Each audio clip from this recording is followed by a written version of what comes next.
biasanya pembagian itu sekitar bulan Maret tahun depan. Tahun depannya itu semester depan ya.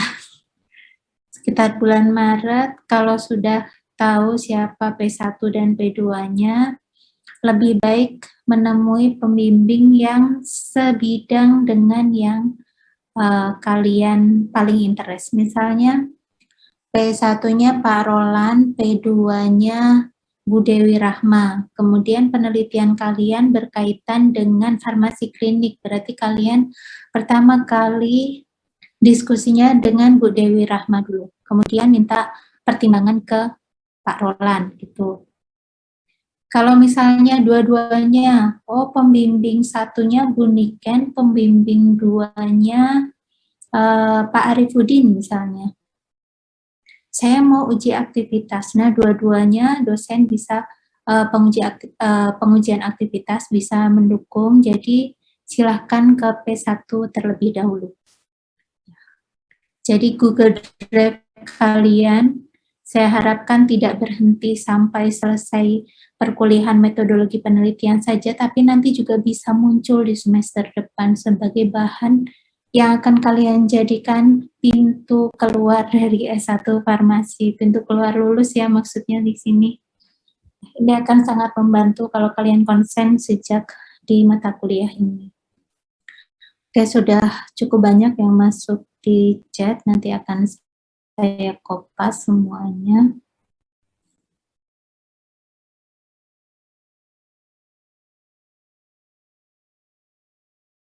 Oke, jangan lupa chatnya direct langsung ke saya. Saya tidak akan membocorkan ke siapapun, dan saya harap kalian juga tidak cerita-cerita ke teman yang lain mengenai judul kalian. Kalau kalian serius, itu nanti akan dijadikan judul penelitian. Nah, kalau minggu lalu sudah membuat latar belakang penelitian, ya, mungkin metode penyusunannya mungkin belum sesempurna yang sudah dibimbing oleh pembimbing skripsi. Tapi tidak apa-apa, nanti saya akan cek. Misalnya saya sempat memberikan saran satu persatu, semoga sempat ya. Nanti saya akan berikan saran. Ya, nanti saya juga akan tetap baca sebagai bagian dari mengambil nilai tugas kalian. Jadi sambil sekali jalan saya baca, kalau saya sempat ngasih coret-coretan, oh ini harusnya seperti ini loh, gitu. Semoga bermanfaat juga untuk kalian. Latar belakang masalah sudah ada, research gap sudah ada. Untuk sebentar. PPT-nya masih, oh ya. Untuk materi perkuliahan hari ini, saya ingin kalian setelah saya ajar bisa menentukan rumusan masalah dan tujuan penelitian. Ya, latar belakang kemarin sudah ada, research gap sudah ada, sekarang dirumuskan menjadi pertanyaan penelitian atau rumusan masalah. Kalau rumusan masalah sudah jadi, baru menyusun tujuan penelitian. Oke. Rumusan masalah dan tujuan penelitian itu lokasinya masih di sini loh. Jadi 3 kali pertemuan itu kita masih stay di 2 kotak. Ya. Tentang penulisan ilmiah, memang agak berbeda dengan saat kalian menulis buku. Misalnya ada yang hobi menulis buku-buku populer atau buku tips untuk teman-teman. Nah, kalau untuk penelitian, tatanannya itu sangat strict. Jadi di sini penelitian itu tentang apa, ini menjawab latar belakang. Kemudian untuk apa, ini masuk ke rumusan masalah dan tujuan penelitian.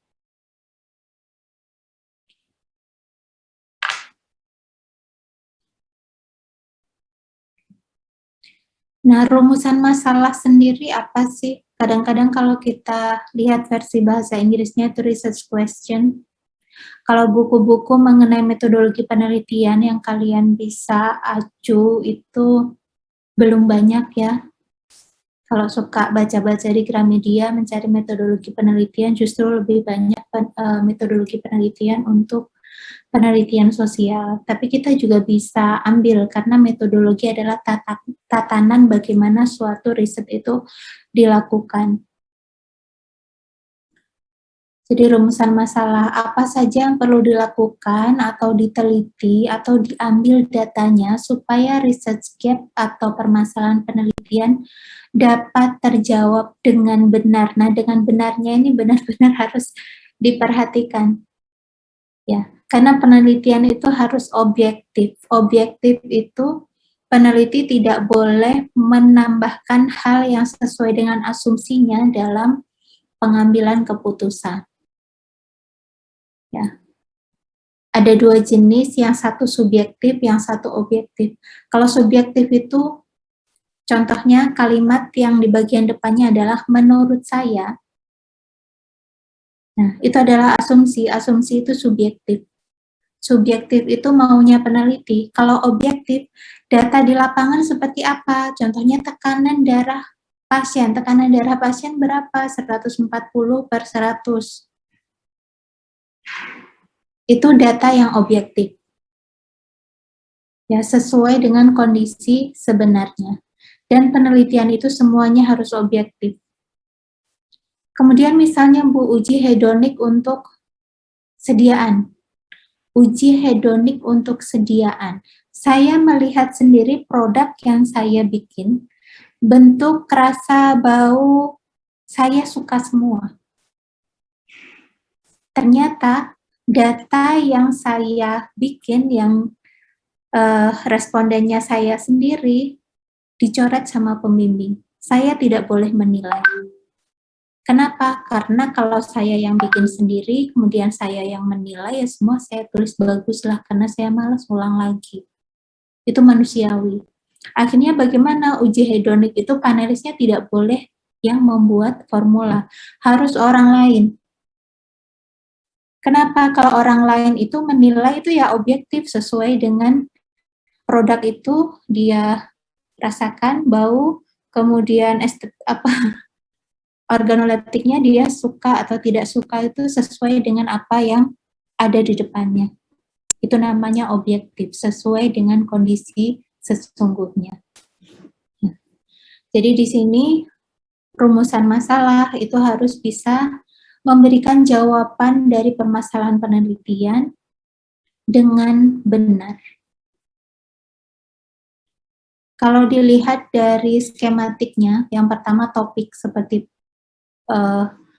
materi di pertemuan 1, jadi topik besarnya apa sih? Farmasi klinik kah? Atau teknologi farmasi? Atau farmakologi? Topik besarnya apa? Kemudian dikerucutkan. Misalnya farmakologi. Farmakologi yang bidang apa? Uji aktivitas, atau uji toksisitas, atau uji interaksi obat. Nah, pilih salah satu.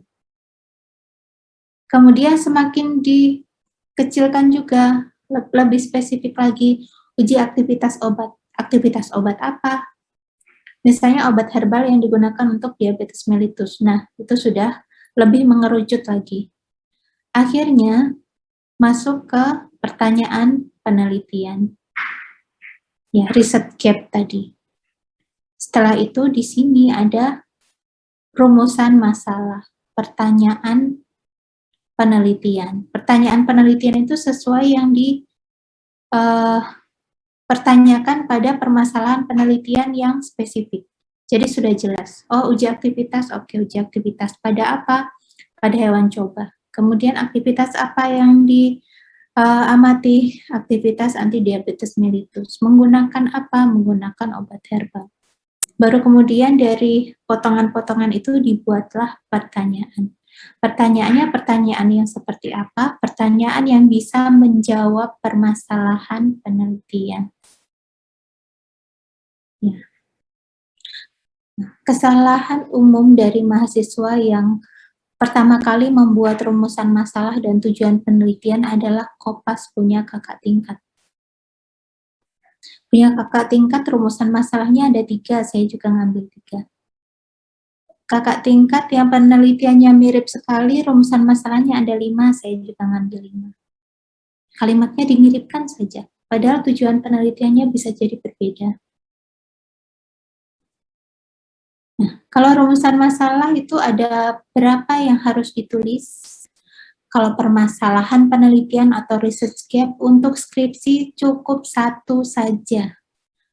Kalau mau idealis saya tidak mau 1 saja, Bu. Jadi penelitian, tapi penelitiannya itu yang satu mengarah ke uji aktivitas farmakokinetik, yang kedua mengarah ke isolasi senyawa. 2 research gap.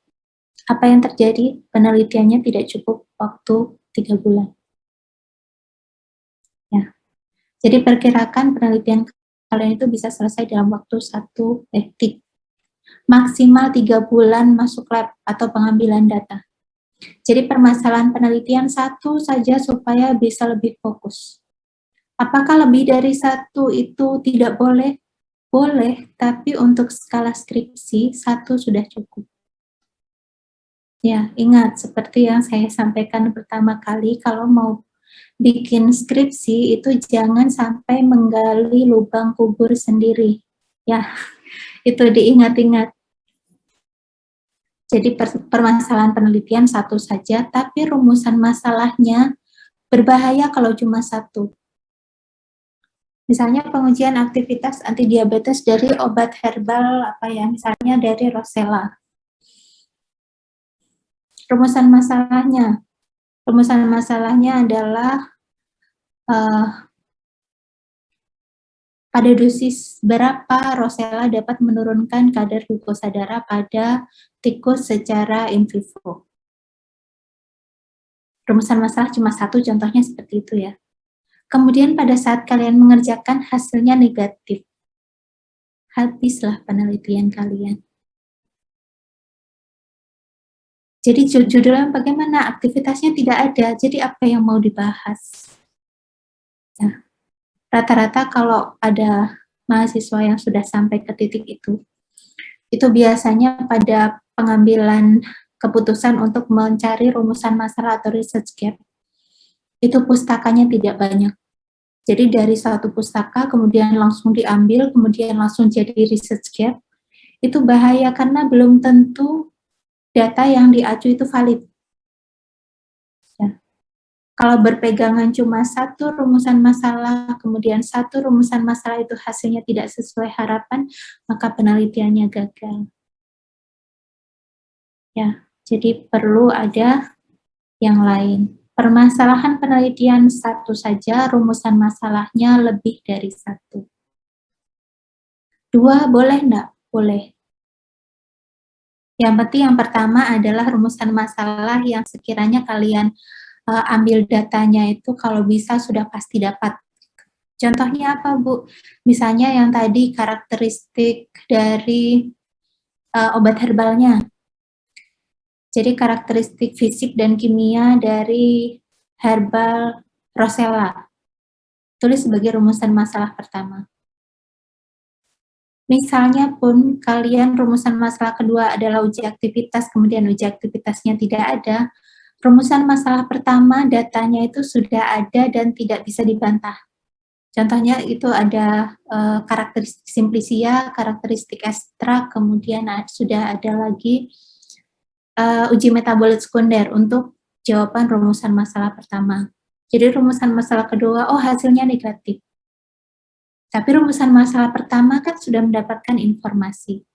Akhirnya apa? Kalaupun harus mencari aktivitas yang baru, jadi dirombak lagi yang di awal, saya akan coba ke antimikroba saja yang cepat, karena 3 bulannya sudah hampir habis, sedangkan aktivitasnya negatif. Akhirnya uji aktivitasnya diganti lagi menuju antioksidan dengan persetujuan pembimbing misalnya, karena gagal itu tadi. Kemudian hasil uji aktivitas antioksidannya ternyata bagus. Akhirnya data rumusan masalah pertama bisa dipakai, data rumusan masalah kedua negatif yang untuk diabetes mellitus, kemudian data rumusan masalah ketiga tambahan itu antioksidan, aktivitasnya bagus. Bagaimana penelitian itu bisa disusun menjadi skripsi?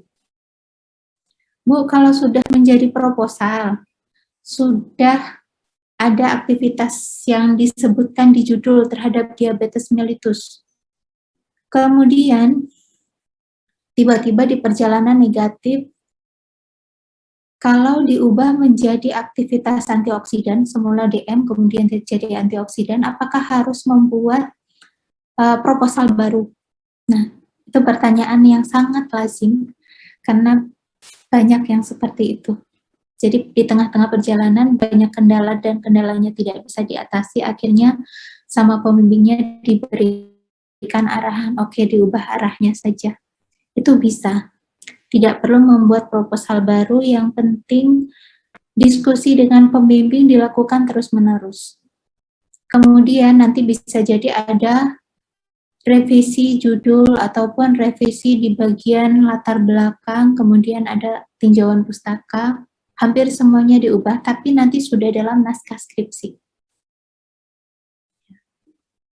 Rumusan masalah semakin banyak itu semakin bagus, tapi semakin banyak juga semakin banyak data pengukuran yang dibutuhkan. Kalau data pengukurannya dari rekam medik, misalnya rumusan masalah pertama, karakteristik pasien, rumusan masalah kedua itu pola pengobatan pasien, ya rumusan masalah ketiga itu interaksi obat. Kalau semuanya hanya bisa didapatkan dengan mencatat, tidak masalah. Tapi kalau misalnya ada 5 rumusan masalah, kemudian datanya itu harus nge-lab, untuk satu data itu perlu 1 bulan, itu tidak memungkinkan. Ya.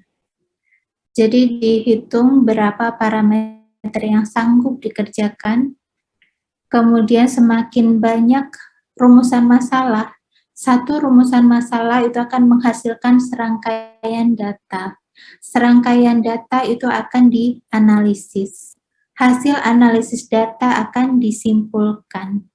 Kemudian satu rumusan masalah itu sudah dengan data yang sampai analisis, selanjutnya akan dibahas. Ya. Kalau kalian sudah baca contohnya skripsi yang ada di perpustakaan, saya kira perpustakaannya buka terus ya. Hari Senin sampai Jumat kalian bisa mampir sana. Pembahasan itu satu persatu. Di tempat lain mungkin ada skripsi yang pembahasannya setelah semua hasil selesai baru dibahas semuanya, tapi tidak efektif. Jadi di sini setiap rumusan masalah itu harus ada pembahasannya sendiri, dan pembahasan itu juga perlu waktu. Jadi kalau nge-labnya itu 3 bulan. Baru selesai nge-lab, bulan keempat saya mau ujian sarjana, itu tidak mungkin. Karena proses penyusunan naskah, penulisan dan pembahasan itu perlu waktu. Membahas itu mencari pustaka yang akhirnya waktu untuk menyusunnya itu bisa seperti waktu kalian menyusun proposal, karena harus menggabung-gabungkan dari banyak pustaka, kemudian menjelaskan hasil penelitian kalian ini posisinya ada di mana. Ya. Yang paling tidak boleh, tapi paling sering dilakukan oleh kakak tingkat kalian adalah pembahasan itu menuliskan ulang hasil dalam bentuk narasi. Itu tidak boleh.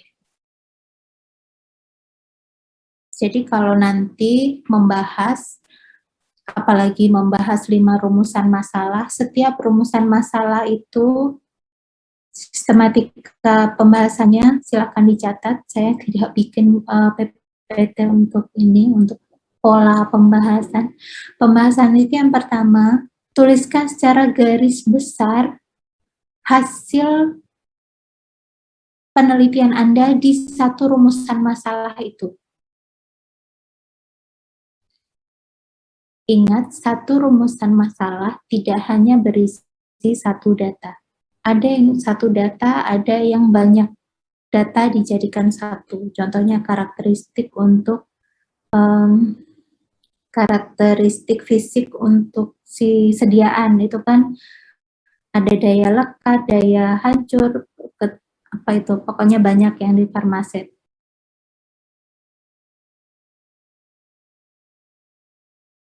Pokoknya satu rangkaian data untuk menjawab. Saya farmasi bikin tablet secara keseluruhan, tablet dengan formula yang sudah disusun, yang sudah ditentukan, memiliki karakteristik fisik yang sesuai dengan persyaratan. Persyaratan yang digunakan saya persyaratan dari farmakope atau kodeks kosmetik. Atau masuk ke dalam kriteria sediaan yang baik. Itu dinarasikan. Sesuai atau tidak sesuai. Nah, kalau sesuai kan di bagian hasil sudah kelihatan sesuainya itu berapa. Setelah itu dibandingkan dengan pustaka yang lain. Kalau sudah sesuai, semua persyaratan tablet itu sudah sesuai, ini nanti kira-kira pelepasan obat di dalam tubuhnya seperti apa. Berarti nanti tablet ini akan hancur di dalam lambung dalam waktu berapa menit, kemudian bisa tersebar ke dalam tubuh zat aktifnya dalam waktu berapa menit. Apakah kalian meneliti itu? Tidak. Yang meneliti itu adalah orang lain. Jadi, menggabungkan hasil penelitian kalian dengan penelitian orang lain. Setelah itu, kalian memperkirakan. Jadi, tablet yang saya buat adalah tablet yang layak digunakan oleh masyarakat. Sehingga, formula yang saya buat dalam skala lab itu bisa ditingkatkan lagi menjadi skala pilot. Kan kalau formulasi kan skala laboratorium dulu, kemudian di scale up menjadi skala pilot. Untuk skala pilot kan kalau sudah karakteristiknya sama persis dengan yang punyanya skala lab, akhirnya bisa masuk ke skala industri. Kalau sudah masuk ke skala industri, maka bisa digunakan di masyarakat. Jadi menceritakan secara garis besar hasil penelitian kalian dalam bentuk kalimat, kemudian dibahas, pembahasannya itu dengan mencatut banyak pustaka, kemudian digabungkan, kemudian ditentukan. Jadi penelitian saya ini posisinya bagaimana. Hanya begitu saja yang diminta di bagian pembahasan. Nah, jadi semakin banyak membaca, tentu semakin banyak pembahasan yang bisa ditulis di setiap rumusan masalah. Oke, jadi di sini sudah jelas ya tentang rumusan masalah. Untuk merancang beberapa kalimat tanya untuk rumusan masalah itu selalu menggunakan kalimat tanya. Yang pertama, pastikan semua rumusan masalah berkaitan dengan solusi pemecahan research gap. Contohnya apa ini? Misalnya saya ingin menilai kepatuhan pasien pengguna obat anti TBC di Puskesmas X. Rumusan masalah pertama, karakteristik pasien yang berobat TBC di Puskesmas X. Apa hubungan karakteristik pasien dengan research gap-nya? Research gap-nya adalah kepatuhan pasien terhadap penggunaan obat TBC. Karakteristik pasien yang dibutuhkan apa? Jenis kelamin, usia, pekerjaan. Kalau ditanya apa urusannya pekerjaan dengan research gap yang ditanyakan? Misalnya pekerjaannya itu berada di area-area yang tidak bersih, itu kan ada kaitannya dengan pengobatan juga. Akhirnya dimasukkanlah pada rumusan masalah pertama mengenai karakteristik. Misalnya, karakteristik pasien itu tidak ada kaitannya dengan kepatuhan penggunaan obat TBC pada pasien Puskesmas X, maka rumusan masalah mengenai karakteristik pasien itu tidak dibutuhkan. Jadi harus sesuai dengan research gap yang sudah ditetapkan. Selanjutnya, yang kedua, pastikan semua pertanyaan rumusan masalah sesuai dengan judul. Akhirnya Akibat dari semua rumusan masalah sesuai dengan judul ini apa? Akhirnya menuliskan pada pasien TBC yang berobat pada pasien X itu akan berulang-ulang di beberapa rumusan masalah. Itu tidak apa-apa. Jadi rumusan masalah memang harus spesifik. Tidak boleh di rumah sakit tersebut. Jadi yang pertama itu ditulis lengkap, kemudian yang kedua di rumah sakit tersebut, bawahnya lagi tersebut, tidak bisa. Jadi diulang-ulang itu tidak masalah di rumusan. Selanjutnya ini yang perlu perhatian khusus bahwa rumusan masalah ke-1 ada kaitannya dengan rumusan masalah kedua. Contohnya tadi yang pertama tentang karakteristik pasien. Yang kedua tentang kepatuhan penggunaan obat TBC. Jadi karakteristik pasien dengan kepatuhan. Apa hubungannya karakteristik dengan kepatuhan? Kalau ada hubungannya, oke, dua-duanya bisa jalan. Kemudian antara rumusan masalah kedua nyambung dengan rumusan masalah ketiga.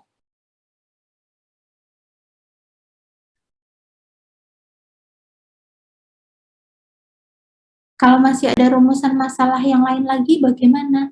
Rumusan masalah keempat nyambung dengan rumusan masalah ketiga. Itu. Jadi antara rumusan masalah pertama sampai terakhir itu memiliki kaitan secara ilmiah. Dan biasanya juga ditanyakan, apa kaitannya antara usia pasien dengan pengobatan TBC? Ada nggak? Nah, itu pasti akan ditanyakan. Kalaupun tidak ditanyakan, kalian harus menuliskan di bagian pembahasan. Dan urutannya harus logis, jadi jangan dibolak-balik karakteristiknya jadi yang terakhir loh. Kenapa kok yang terakhir, padahal yang pertama itu harus tahu dulu identitas kondisi pasiennya seperti apa, baru kemudian pengobatannya seperti apa, itu seperti itu.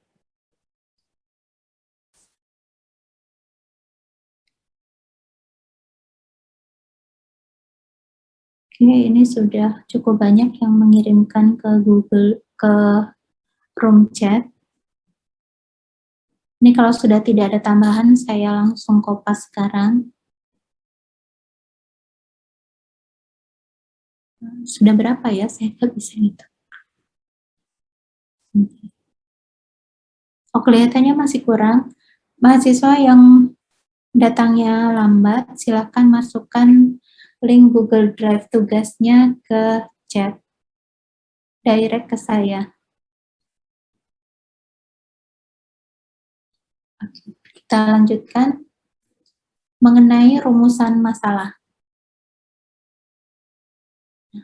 Ini juga sering sekali saya dapatkan, bahkan pada saat nguji. Rumusan masalah pertama dijawab dengan data yang itu dalam tabel 1. Rumusan masalah kedua dijawab juga dengan data di tabel 1. Bahkan datanya sama.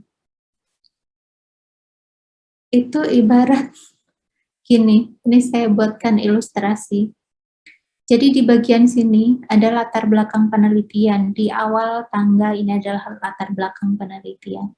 Tujuannya itu di lantai 2. Research gap-nya adalah ini, ketinggian antara lantai 1 dengan lantai 2 itu dianggap sebagai research gap. Kalau dari latar belakang, kemudian mengambil datanya hanya 1, itu ibarat tangga, itu tangganya cuma ada 1 step. Hanya 1 step saja dari latar belakang sampai tujuan. Tidak sampai kan? Jadi latar belakang, kemudian misalnya ini rumusan masalah pertama, di sini ada data. Data itu dianggap sebagai pijakan. Pijakan pertama adalah rumusan masalah pertama. Pijakan pertama sudah terjawab, kemudian naik ke pijakan kedua atau rumusan masalah kedua. Rumusan masalah kedua sudah didapatkan datanya, lanjut ke rumusan masalah ketiga, dan tentu datanya adalah data yang berbeda. Bu, saya itu pakai data semuanya dari rekam medik. Oke, Berarti data saya cuma satu, betul. Tapi dari satu data rekam medik itu kan ada subnya. Yang pertama, karakteristik pasien bisa didapatkan dari bagian awal rekam medis. Jadi sebelum mengkaji tentang rekam medis, silahkan dicek dulu isinya rekam medis itu apa saja. Bagian awal itu tentang riwayat penyakit pasien, identitas pasien, usia, pekerjaan, dan semuanya ada di situ. Kemudian yang kedua, hasil lab pasien. Berarti yang pertama, gimana? Step pertama, karakteristik pasien, Bu. Oke. Step kedua apa? Step kedua, hasil lab pasien yang berkaitan dengan yang mau diteliti. Kemudian step ketiga, obat apa saja yang sudah pernah digunakan oleh pasien tersebut. Obat apa? Kemudian yang keempat, data efektivitas penggunaan obat. Jadi misalnya pasien terkena malaria, kemudian efektivitas penggunaan obatnya tentu pasiennya sembuh dalam berapa lama. Kalau TBC tadi bagaimana? Apakah gejala TBC-nya berkurang? Itu kaitannya dengan efektivitas. Meskipun datanya cuma satu dari rekam medik, sub-subnya itu bisa dijadikan anak tangga untuk menjebatani antara research gap ini. Jadi dari lantai 1 ke lantai 2, step-stepnya harus terjawab dengan masing-masing ini memiliki data yang jelas. Data sendiri-sendiri.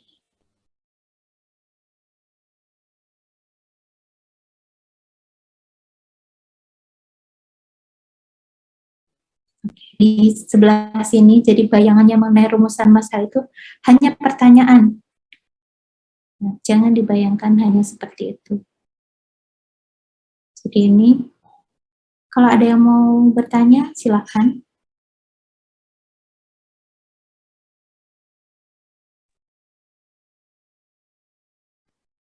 Oke. Jadi ilustrasinya seperti anak tangga ini ya, rumusan masalah, berapa rumusan masalah yang dibutuhkan tergantung ketinggian lantainya. Kalau ketinggian lantainya, oh lantainya hanya gap-nya itu sempit.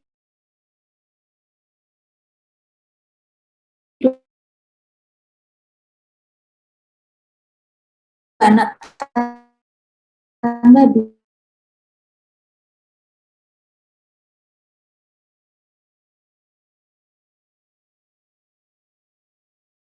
untuk seperti akan kan rumusan masalah sudah ada. Sekarang susunan kalimatnya bagaimana?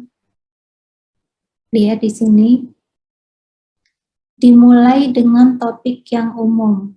Contohnya tadi yang pertama untuk TBC tadi untuk analisis kepatuhan pasien pengguna obat TBC, pertama gunakan topik yang umum. Yang pertama, contohnya bagaimana karakteristik pasien yang menggunakan obat anti TBC di puskesmas X. Kemudian yang kedua, bagaimana tingkat kepatuhan pasien pengguna obat TBC di rumah sakit X. Misalnya kalian menggunakan kuesioner. Oh, saya tidak menggunakan kuesioner, Bu. Saya menggunakan pill count. Oke, menggunakan pill count juga boleh. Cuma kalau pill count itu kadang-kadang kita bingung. Misalnya orang itu pindah tempat tinggal, kemudian oh kelihatannya pasien ini putus obat. Nah, susah itu ditelusuri. Pasien putus obat karena tidak mengambil obat lagi. Nah, kita kan tidak tahu kalau orangnya sudah pindah alamat, jadi puskesmas yang menanganinya juga sudah bukan di puskesmas itu. Kemudian di sini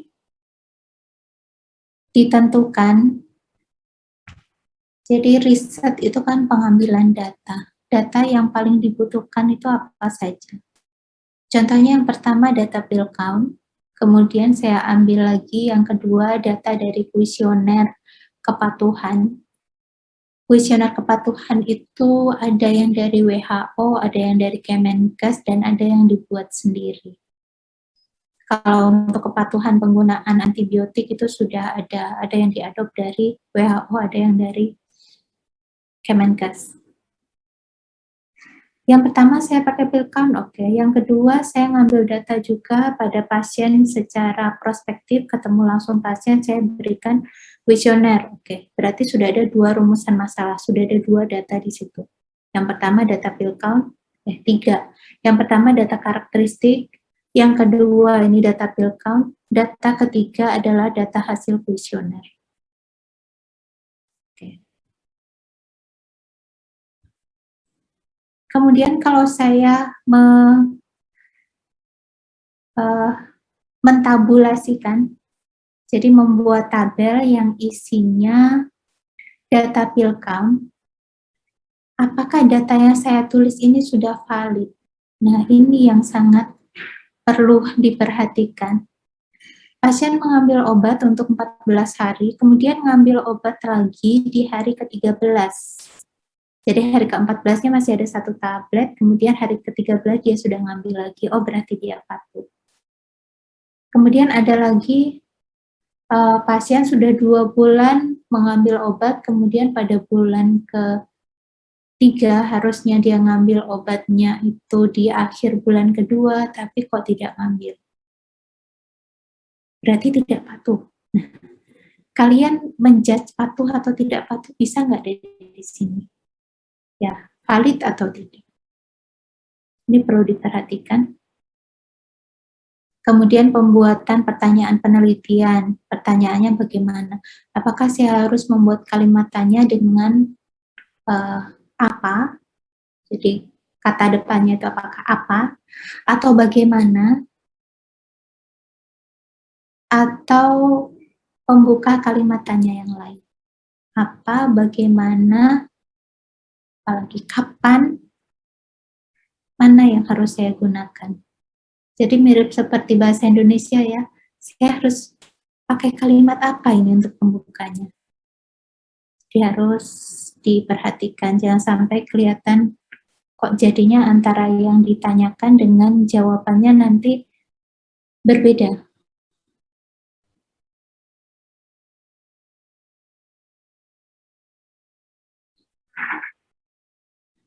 Di contoh perumusan masalah,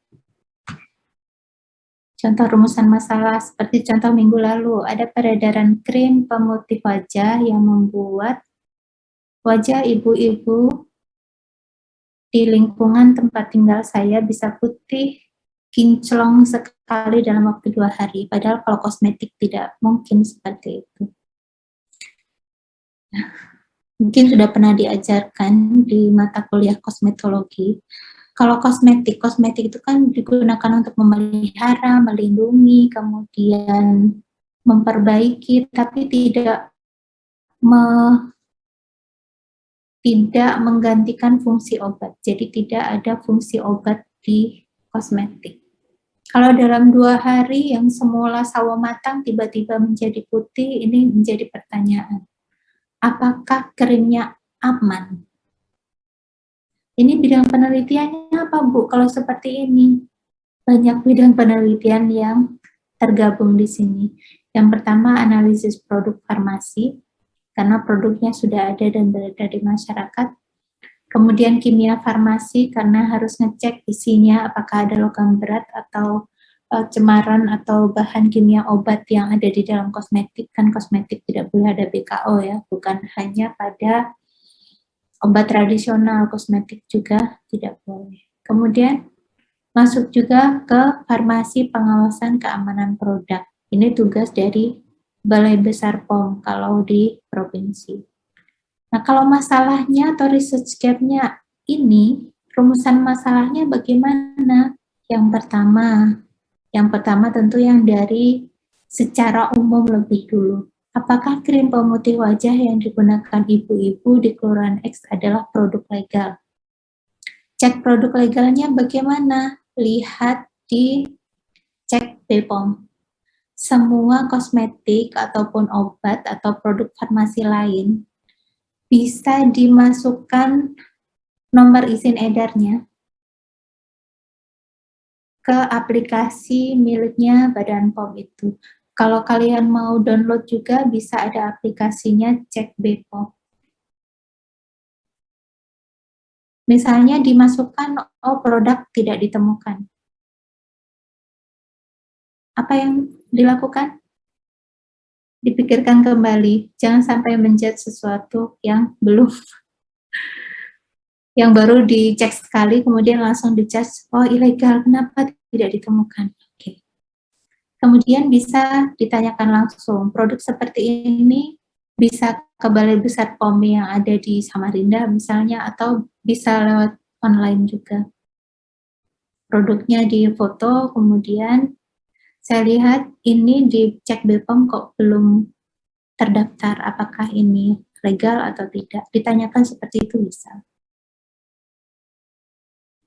Kemudian kalau saya masukkan nomor registrasinya, kok ternyata produk yang ada di situ namanya lain, kemudian bentuk sediaannya malah tablet, Bu. Padahal ini kan krim.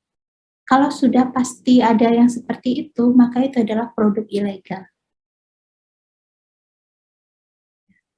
Jadi nomor registrasi itu kan kode-kodenya sudah ada ya. Jadi dari digit pertama sampai digit ke-12 atau ke-13 itu sudah ada. Angka pertama itu menunjukkan apa, yang kedua menunjukkan apa, ketiga menunjukkan apa, sampai yang terakhir itu ada. Jadi begitu sudah tidak sesuai antara bentuk yang ada dibandingkan dengan yang tercatat di websitenya Badan POM, itu ilegal. Kemudian rumusan masalah kedua, apa saja yang dirasakan ibu-ibu pengguna krim pemutih wajah selama memakai krim? Di sini kan dalam waktu 2 hari sudah sangat putih. Jadi dirasakan bagaimana? Apakah ada rasa terbakar atau tidak ada rasa apa-apa atau rasanya justru malah dingin? Ini ditanyakan. Jadi pertanyaan terbuka kemudian dirangkum masuk dalam tabulasi data. Ini masuk data rumusan masalah kedua. Kemudian yang ketiga, apakah ada kandungan Hg atau air raksa dalam krim pemutih wajah? Nah, ini sudah mulai kalimatnya diulang-ulang bagian belakangnya. Selanjutnya yang keempat, kalimatnya sama, tapi di sini hidrokinon. Kenapa? Karena yang bisa memutihkan wajah dengan cepat itu yang pertama adalah air raksa, logam berat, ini bahan berbahaya. Dan yang kedua adalah hidrokinon. Hidrokinon itu adalah antipigmentasi, obat. Kalau sebagai obat ya aman saja digunakan sebagai obat kalau sesuai dengan indikasi. Tapi kalau dimasukkan dalam kosmetik itu sudah bukan definisi kosmetik lagi. Apakah ini nanti rumusan masalahnya akan terjawab semua sesuai harapan? Oh ternyata ini ada Hg-nya, ada hidrokinonnya. Belum tentu. Kadang dicek, oh Hg-nya tidak ada, hidrokinonnya juga tidak ada. Kemudian bagaimana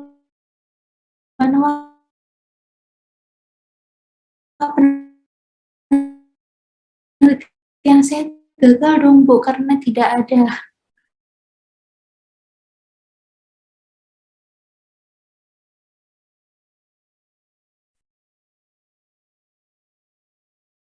Jadi putihnya ini, apakah saya harus mencari senyawa yang lain yang mungkin bisa dalam waktu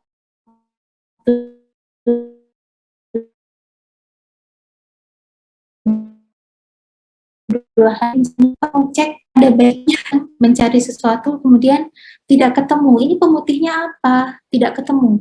Masa ia mau dicek baik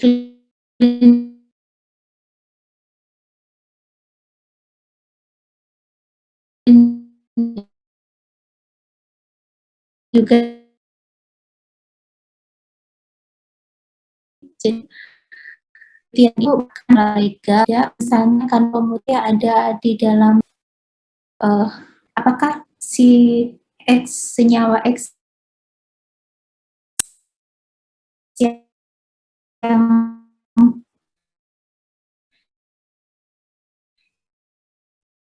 apa bisa menceritakan, misalnya itu tidak mungkin, misalnya oh ini itu tidak mungkin dalam waktu 2 hari, paling cepat